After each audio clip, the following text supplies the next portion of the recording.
All right, let's talk about the backbone of Google Analytics 4, which is our events. There are a few different ways you can pass events through to Google Analytics 4, but one of the new things with GA4 is that you can actually create and modify events straight in the platform. So under your property settings, you will see a section for events. This is a good gut check to see what events are being tracked and to come in and create or modify events right in the platform. So we're going to create an event, and we're just going to click on create again.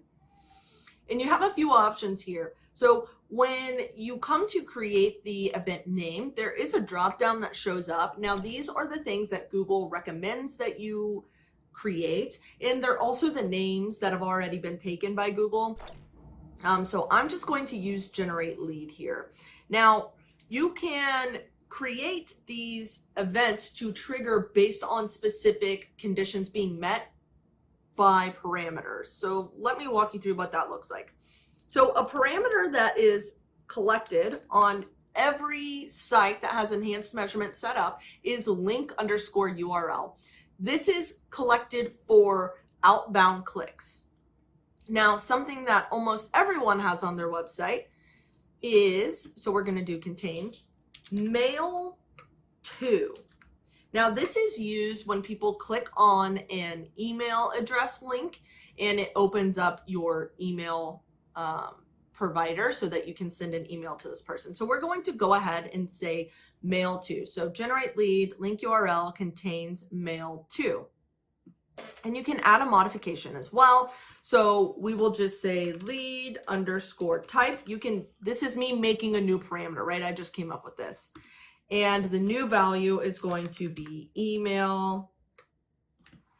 And we're going to click create. Now the best way to test your events in GA4 is to actually debug them using Google Tag Manager. So we're going to come over here to Tag Manager, even though we didn't create the event in Tag Manager, and we're going to click preview. This just allows you to not worry about putting the debug slug in the URL manually because it's put in there for you already by Google. So we're going to come to our website. We're going to scroll down and find our email link here, and I'm going to click it. Now, when we go to Google Analytics 4, in the same place that we found our event section of the property settings, we're going to see an option to debug. Now, when you come to this debug view, you'll see that events are going to start coming through. So we have our page view, and we have a click right here. This click should have a URL that contains mail to. And when we go into our real-time reports, real-time, we should see an event come through. Oh, now as we look at our debug events, it takes a second, but you will see that we had our page, our scroll, and our click, and then Google throws this generate lead event.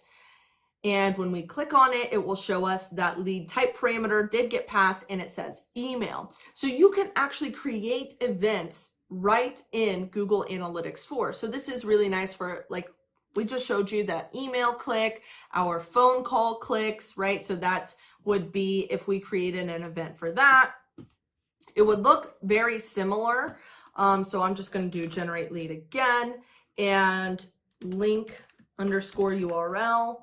And this one is going to be contains TEL because that's what all of the links for phone calls use in order to start a call. And then again, you can add a modification if you want. You don't have to. I'm just going to stick with lead type, and this would be phone. So we would create that. And then again, it's going to do the same thing. So now we have events. Both of these events are called generate lead, but we have a parameter called lead type. And that's how you set up events using Google Analytics 4's interface.